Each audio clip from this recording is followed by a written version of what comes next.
You're listening to the Cyberwire Network, powered by N2K.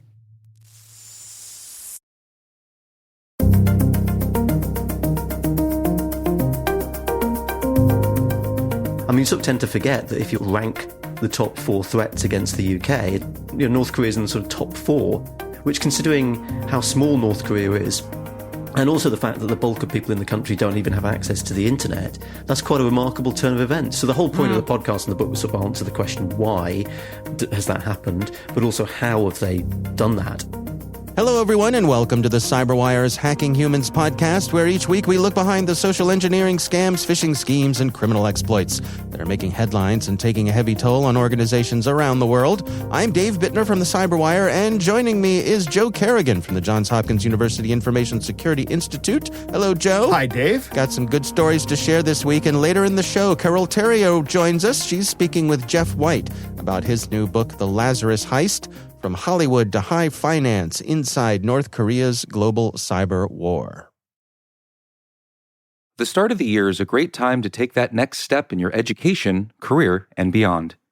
Rely on N2K Certification Prep to provide the tools to help boost knowledge, skills, and confidence to get you there. And now, for a limited time, all N2K certification practice tests are 40% off. Visit n2k.com/certify and use promo code N2KVDAY. That's N2KVDAY to save 40% on your purchase. That's N2K.com/certify with promo code N2KVDAY. Offer ends Monday, February 19th. Happy learning. All right, Joe, before we kick things off with our stories, we have a little bit of follow-up and feedback here. I guess I will go ahead and read this as the official reader. Yes. This is from a listener who goes by the name of John. And John says, "Hello, Dave and Joe. First off, I love your show. You both do a great job communicating security-related information and stories. Keep up the good work." Well, thank you, John. You can write us anytime. Yes, please do. Write us more often. Tell us how awesome we are. John says, "Last year I wrote in," well, there you go, yes, "about a hacking scheme my son was dealing with and how he potentially compromised his driver's license." We live in Colorado. I remember that. "It was easy enough to go to the local DMV and get a new license so the old one could not be used. Great. This year, I was notified my driver's license and other personal data had been exposed in the T-Mobile breach. Interestingly, I was notified by a monitoring service I subscribed to and not by T-Mobile. I thought there were changes in the reporting requirements, but apparently not involving the notification to people impacted. Also, I find it interesting that T-Mobile seems to be acting like nothing happened. Other companies I deal with who had security breaches have proactively reached out to notify and offer monitoring services for some time period, while T-Mobile seems to be taking the ostrich approach. But I digress.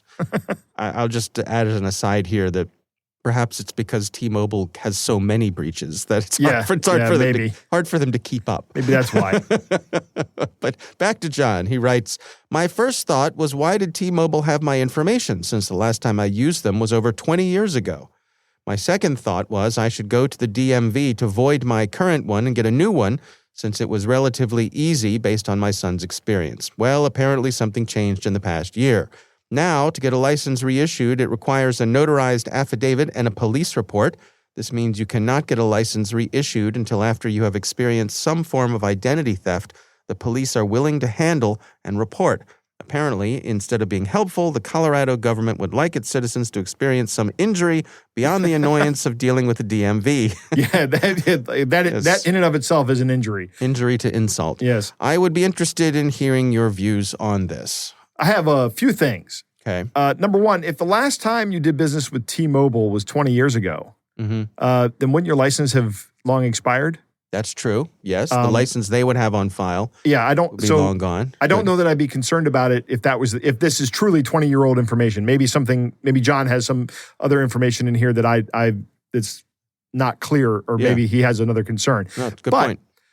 Aside from that, there are two main concerns here. Number one, why do companies keep your data forever? If you haven't done business with that company in 20 years, why do they still have it? That's a valid question. Yes. I would like somebody from T-Mobile to answer that question. Yeah. Maybe the next step is for you to call T-Mobile and go, "Hey, listen, my data was breached when you guys got breached, and I haven't done business with you for 20 years. I'm going to send you a letter that that commands you or instructs you to delete my data since we don't have a business relationship anymore.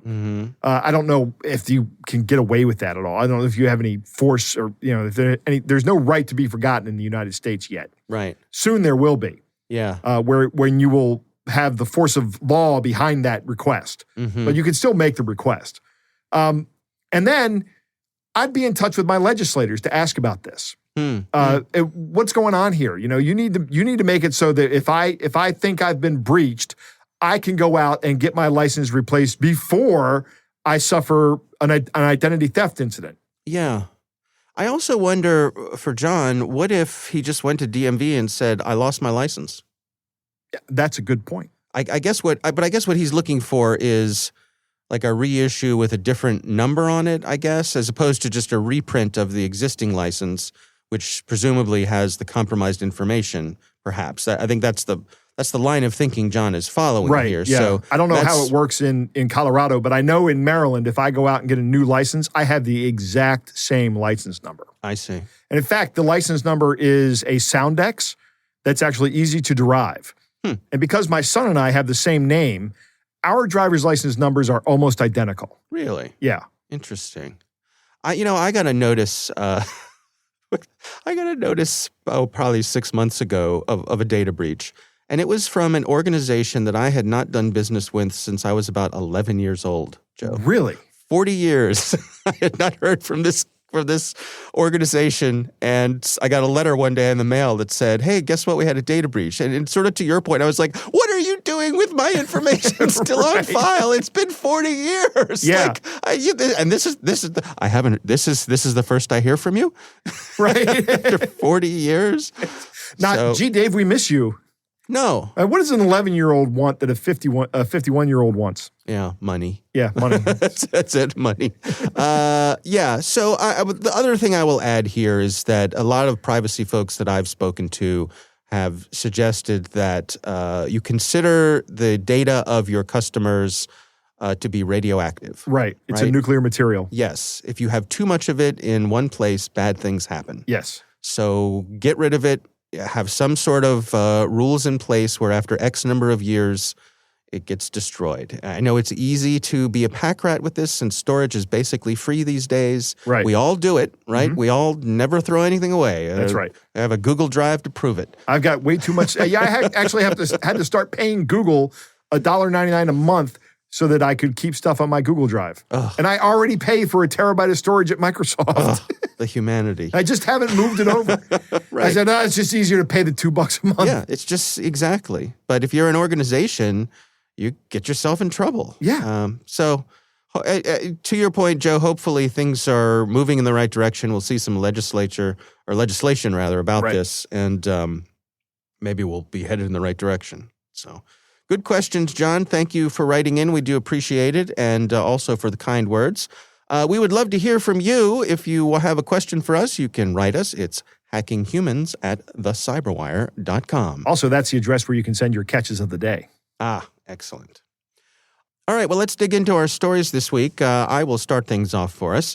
My story comes from ZDNet. This is written by Liam Tung, and it's titled 2,000 Arrests in Crackdown on Social Engineering and Business Email Scams. When this came across my newsfeed this week, a big smile went across my face, Dave. It's good news. It good is. news. So the fine folks at Interpol announced that they had raided over 1,700 locations over the period of about 2 months. They seized $50 million in fraudulent gains and arrested about 2,000 people, which they described as operators, fraudsters, and money launderers as part of their crackdown on social engineering and business email compromise rackets. This was an international effort. They say some 76 countries participated in the crackdown against organized crime and these social engineering scams. They were going after people who were taking part in telephone deception, romance scams, email deception, financial crime, all that good stuff. In addition, they identified about 3,000 suspects, and there were 4,000 bank accounts that were frozen. It's a lot of bank accounts. It's a lot. And only $50 million. That's not a lot of money for this kind of crackdown, but I imagine the money moves through these criminal organizations very quickly. Yeah, and if you can, that was the question I had for you was, to what degree do you think something like this makes a difference? What I think makes the biggest difference is the fact that you've arrested 1,700 people and got 2,000 more people to arrest. Mm-hmm. That makes the difference. Yeah. That's going to be the incentive or disincentive, if you will, to not participate in this. The idea that these guys have is, hey, we can just get away with this. We do this because we're operating outside of the force of the laws of the countries we're targeting. Because they usually target more wealthy countries, and I get the wealth disparity issue. Yeah. But that doesn't excuse criminality. Mm-hmm. So they work in an environment where law enforcement may not be as tough as it is here in the United States. I mean, we have some pretty tough law enforcement in this country to the point where there are some problems with it, right? Okay. Like I'm not happy with the amount of surveillance that goes on in this country, and there are other issues as well that I'm not happy with. But so it's if you're in the U.S., it's pretty easy for law enforcement to catch you doing financial crimes in the U.S. Mm-hmm. Outside of the country, you may feel like they're never going to be able to catch me, Right. and that gives you that incentive to do this. Right. So I think to answer your question, as I have always done, I've given a long answer to a very simple question. But your simple question is, does this matter? I think, yes, it does, because these people are going to have to interact with their legal system now, and that is never a good situation for anybody. I think it's good to have them looking over their shoulders, too. Yeah, that absolutely. If I'm running that phone bank in one location and the folks down the street got collared, I'm going to think twice about it. Maybe it's time to move on to something else. Yeah, absolutely. Because a lot of these companies have legitimate businesses, and they run the legitimate businesses as call centers. And then they have another room where all the scammers work, right? And that is probably more profitable, but maybe it's not worth spending 10 years in prison for. Right. All right. Well, good to share some good news. So I thought I would pass that along. The guys and gals at Interpol doing some good work with all their international partners. It's good to see that this stuff is being paid attention to, and there are some crackdowns. I think it's a good reminder. All right, Joe, that's my story. What do you have for us this week? Dave, my story is a reminder that the bad guys have calendars hanging up in their offices with the seasons of hacking on. Okay. Right. And I like to say, think of it as an evil liturgical calendar where there is no such thing as ordinary time. Okay. It's always some scam season. And last week was Father's Day season. Oh. Right? Yeah. Hack season, scam season, hacking season, scam season. My story comes from Jennifer Meyerhands over at the BBC. And the title of the story is Heineken Says Father's Day Beer Contest is a Scam. Uh-oh.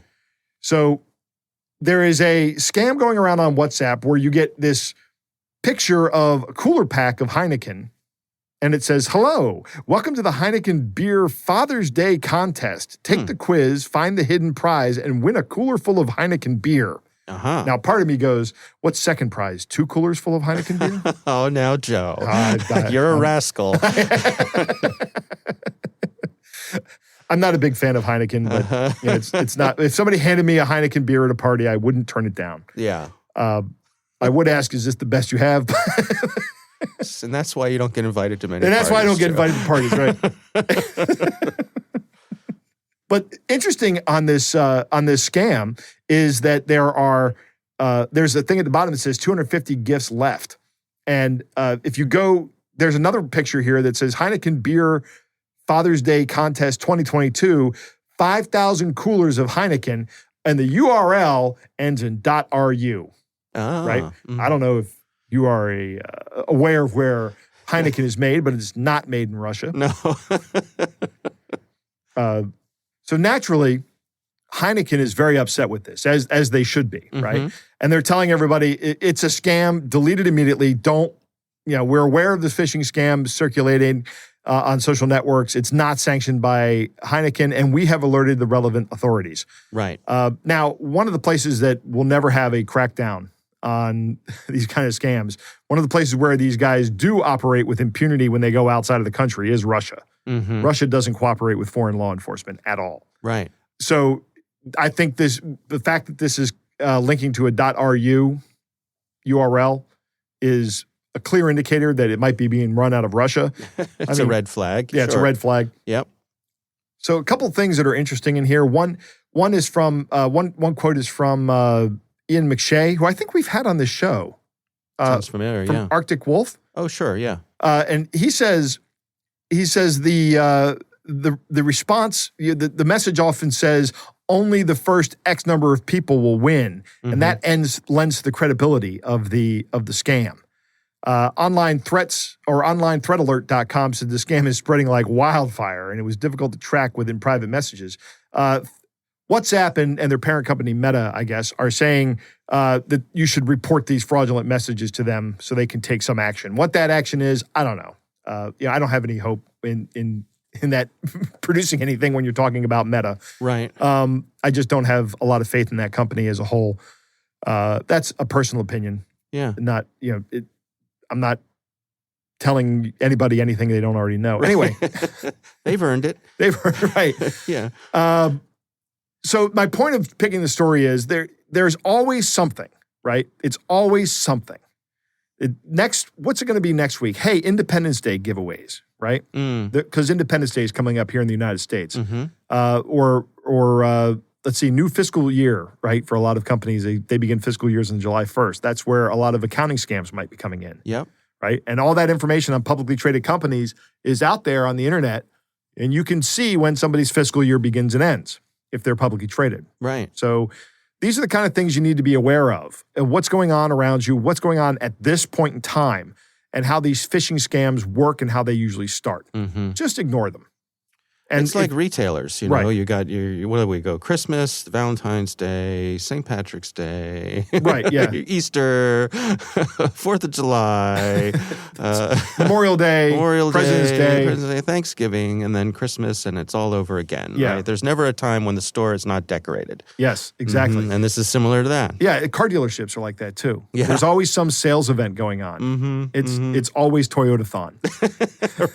Right. It seems. Yes. I don't know. Jen is always saying something about some sales events going on at Toyota dealerships. Right. And I kind of object to that.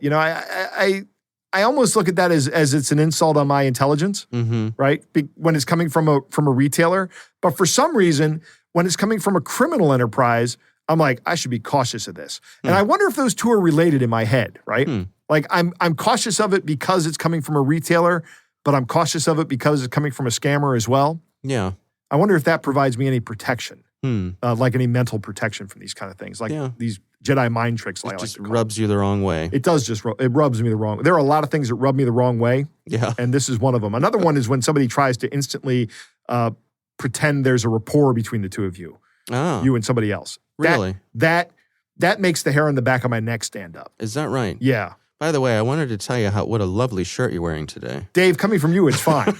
You and I do have a good rapport. You and I have years of working together. It's fine.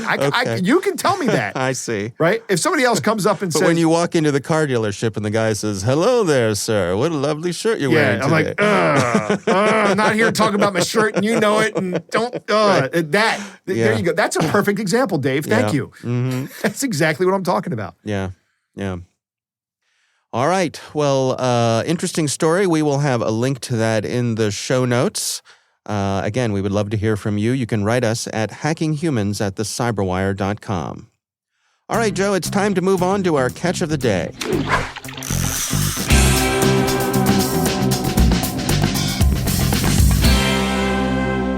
Funny that our second story was about Heineken because our catch of the day also comes from the Netherlands. Joram writes, "Hi, Jave and Doe." Like we're the Heaven's Gate cult, right? It's T and Doe. "Hi, Joe and Dave. I have my own cybersecurity business, and I'm always trying to find news sources to learn more. I fairly recently discovered your podcast in that search. I really love the show. It's both very informative as well as fun and easy to listen to." Well, those are kind words. Thank you, Joram. Very nice. Appreciate it. "When checking my spam folder in my personal inbox, which I do on occasion, I came across a fun but futile attempt to scam for money." Dave, why don't you read this? It starts with, "My greetings. I am Miss Julia Iris, a retired economic operator hospitalized for health reasons. I suffer from heart disease, and the results of some of my medical tests showed that my days on Earth are numbered. while I have in my bank a sum of money of 3,425,000 euros. Unfortunately, I have no family or children who will be able to benefit from this money. I was advised by the Catholic bishop and my spiritual guide to inherit it from a person who I must choose at random, who can put these funds to good use. The reason why I'm contacting you today by email, given that I am under hospitalization in order to live the rest of my life, you are therefore the beneficiary of 3,425,000 euro. I offer it to you from the bottom of my heart. I just ask for prayers in return so that my soul may rest in peace on the last day. Please write to me by email. May the Lord God, creator of heaven and earth, hear your prayers. Amen. All right. So one of the things that Joram said, and this stuck out to me when I read it as well, is there's a line in here, I was advised by the Catholic bishop and my spiritual guide to inherit it from a person whom I must choose at random. Uh-huh. All right.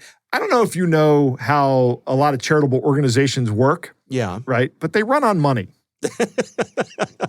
It's the unfortunate reality of Correct. the world in which we live. Right. And there are many people who, when they die, they leave a large gift to a charitable organization. Sure. And people do that with their churches. Yeah. And I find it difficult to believe that a bishop would recommend randomly picking somebody to give money to, as opposed to saying, perhaps you should make a postmortem donation to the church.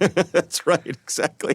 You'd think at the very least he would throw his hat in the ring Right, and say, yes. Maybe you could split it between us and something else that is special to you. Yes, absolutely. Which is, if you're a Catholic, that's not a bad thing to do with your money. No judgment at all. I Yeah. mean, the church, you gotta keep the lights on. Right.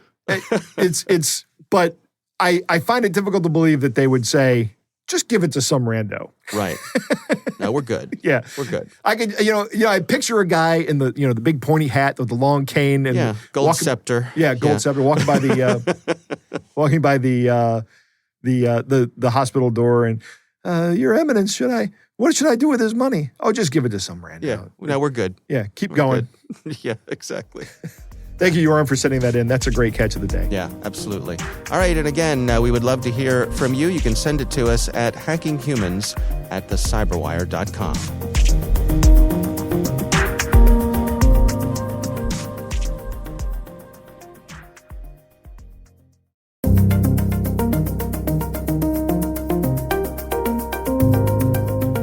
All right, Joe, it is always a treat to welcome Carol Theriault back to the show.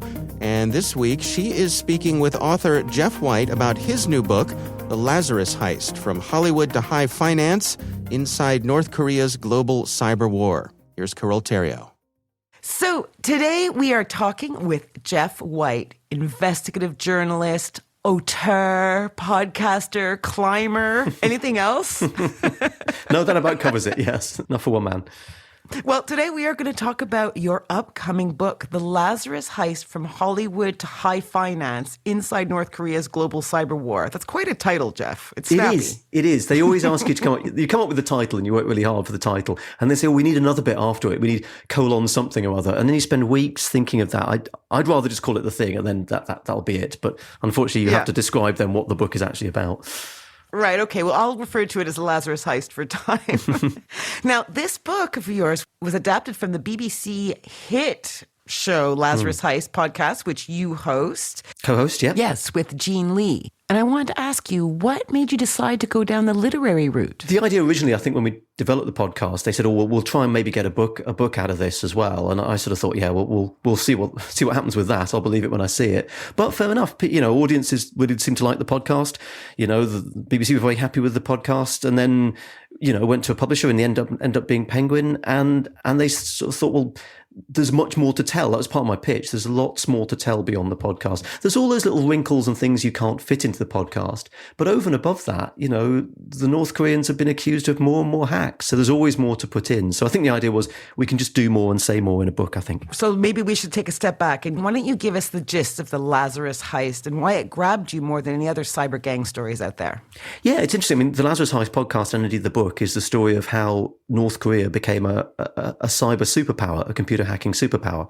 I mean, you sort of tend to forget that if you ask the UK government, UK intelligence community to sort of rank the top 4 threats against the UK, it'll generally be sort of China, Russia in first and second place interchangeably, but third and fourth places are usually either Iran or North Korea. And again, change between the one and the other. So North Korea is in the sort of top 4, which, considering how small North Korea is, and also the fact that the bulk of people in the country don't even have access to the internet, that's quite a remarkable turn of events. So the whole point of the podcast and the book was sort of answer the question, why has that happened? But also, how have they done that? And so we followed through, the trail of the Lazarus Group, the so-called Lazarus Group, who are behind a lot of these hacks, or alleged to be working on behalf of the North Korean government, to look at where they come from, where they spring from, the kind of hacks they carry out, and the evolution that's gone on, their gradual growth in tactics and effectiveness. That's really what we've been concentrating on.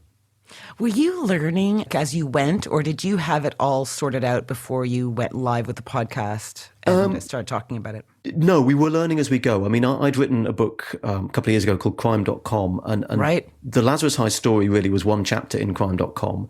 And if you'd said to me, well, that chapter will make it into a 10-part podcast series, I would have said, no, it's not going to happen. I've found out everything I can about that Bangladesh bank hack that the North Koreans are accused of doing. But you find out more and more, and stuff does come to light as you make the podcast. There was this intriguing connection of a Japanese guy who ends up getting involved in the process of laundering money allegedly stolen by the North Koreans. And he was always a sort of shadowy character, and we had a few leads, but we never quite, managed to nail him down. As we were making the podcast, he sort of responded to the email and said, yeah, I'll have a chat to you. I'll do an interview. I just sort of fell off my chair at that point and thought, will you? Okay, fair enough. So you get him on the phone and you sort of ask him some questions. Stuff always develops. And as I say, even in the course of making the second series of the podcast, we've got a second series coming out in October, we've had the Axie Infinity Ronin Bridge cryptocurrency attack being attributed to North Korea. We've had some convictions around a cryptocurrency conference that was held in North Korea. A chap in the US has been convicted for his involvement in that. There's a couple of other warrants out. So stuff just keeps developing. I hope at some stage the North Koreans just take a breather while we finish the series before doing anything else.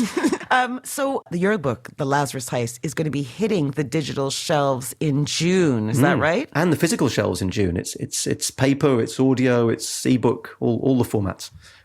Not mime. We've avoided mime. I thought that was a bit of too much of a challenge. modern dance. Do you ever worry, you're covering this, you're probably going to become the Lazarus gang's biggest expert in terms of their entire life cycle. Does that worry you at all? Well, listen, for a start, I don't know anywhere near as much as some of the technical experts we're speaking to. So in terms of how they work and what they do, there are lots of people in the world who have far more knowledge of that than I do.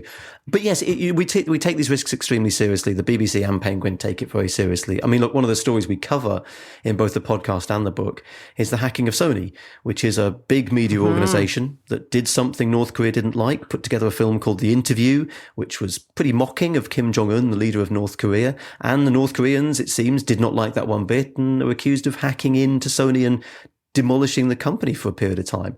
Obviously, the BBC and Penguin are big media organizations. We're doing something that the North Koreans might not like by covering their hacking.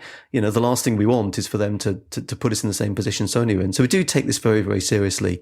Usefully, as you go along, you cover these hacks and you cover these attacks and you get an insight into what the tactics are. Depressingly, a lot of it's still phishing emails. But so that's kind of helped us, I think, stay a bit more secure, hopefully, touching wood, because we kind of know what the tactics are because we're hearing those tactics from victims. Hopefully we can keep ourselves safe against them as well.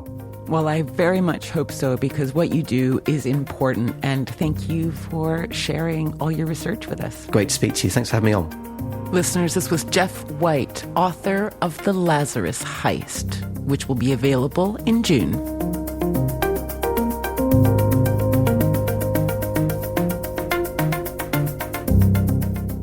All right, Joe, what do you think? Well, I'm glad to have Carole back on the show. Yep. I always like hearing her. Yeah. One of the things that stands out in this interview to me is that North Korea is one of the top 5 hacking nation states. Mm-hmm. North Korea is so prolific in hacking that Jeff can do 2 podcast series and a book on them. Right. Right? Right. And I would, just as an aside, I would recommend folks check out Jeff's podcast. It's excellent. I haven't listened to it yet, but Jeff is actually on a lot of other podcasts right now pushing this book. And I'll talk about that in a minute because this is a short interview. Yeah. If you want to hear longer interviews, I'll just say this now. If you want to hear longer interviews, Perry Carpenter Eighth Layer Insights has a bonus episode. As of this recording, it's the most recent bonus episode with Jeff. Yeah. And Jack Rhysider over at Darknet Diaries also has an episode with Jeff, episode 119. Okay. And I'm about halfway through that episode, but I listened to the Perry Carpenter one, the Eighth Layer Insights with Perry, and that was really good. Yeah. And, Jack's show is always great. Sure. And so is Perry's, by the way. You should check out, you know what? Shameless plug for Perry's fellow Cyberwire. I'm also going to be on an upcoming episode of that show. Oh, terrific. So, yeah, Perry's a really good storyteller. Yeah, he is. If you haven't checked out Eighth Layer Insights, give it a listen. But back to Jeff. Yeah. Something that amazes me about these hackers, the fact that Jeff can produce all this media on North Korean hackers. These hackers don't grow up with computers, right? They may not even grow up with electricity, Dave, or constant electricity. I've heard stories. I've listened to other podcasts about what it's like in North Korea, and they have. You don't get a computer. Right. Very few people get computers. Mm-hmm. I've seen stories where you go into a North Korean data center, and there's just people sitting at computers, but all they're doing is looking at the Google search screen, like that's what you're doing. What you do. Huh. They've loaded up Google and they're just looking at it. Huh. Okay.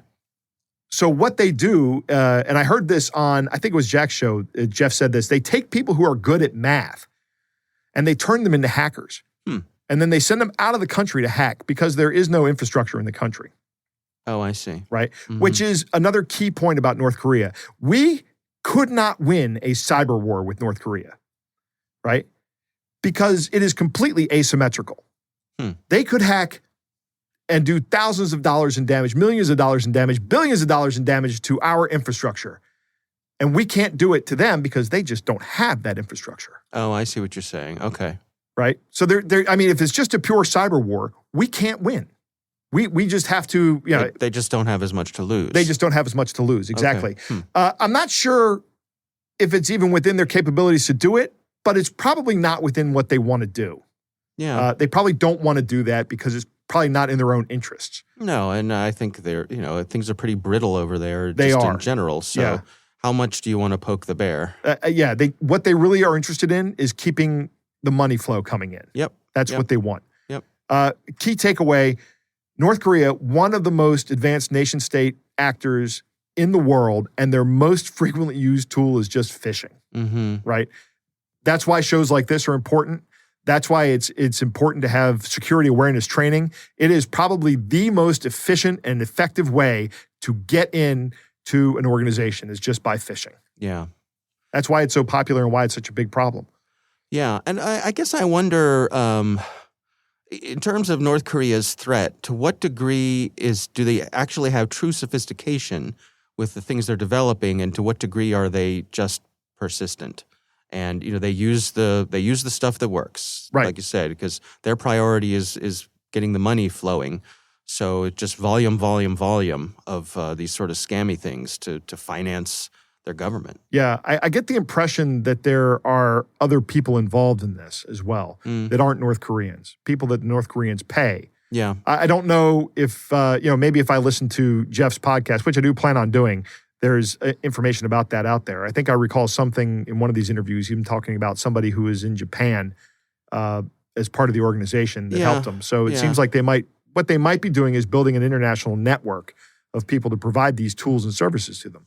Yeah, I've heard there's some coziness between them and China, for example. Well, yeah, there is coziness between them and China, and there has been since the inception of North Korea. Yeah, that's kind of the point, or the Chinese point for the existence of North Korea.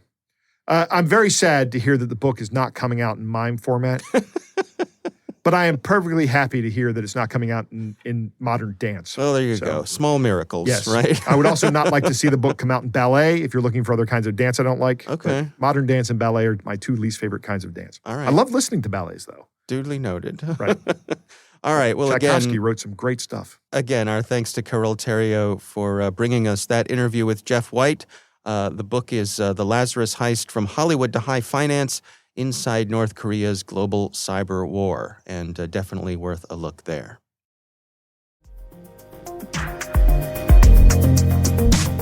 All right, that is our show. We want to thank all of you for listening. Thanks to the Johns Hopkins University Information Security Institute for their participation. You can learn more at isi.jhu.edu. The Hacking Humans podcast is proudly produced in Maryland at the startup studios of Data Tribe, where they're co-building the next generation of cybersecurity teams and technologies. Our senior producer is Jennifer Iben. Our executive editor is Peter Kilpe. I'm Dave Bittner. And I'm Joe Kerrigan. Thanks for listening.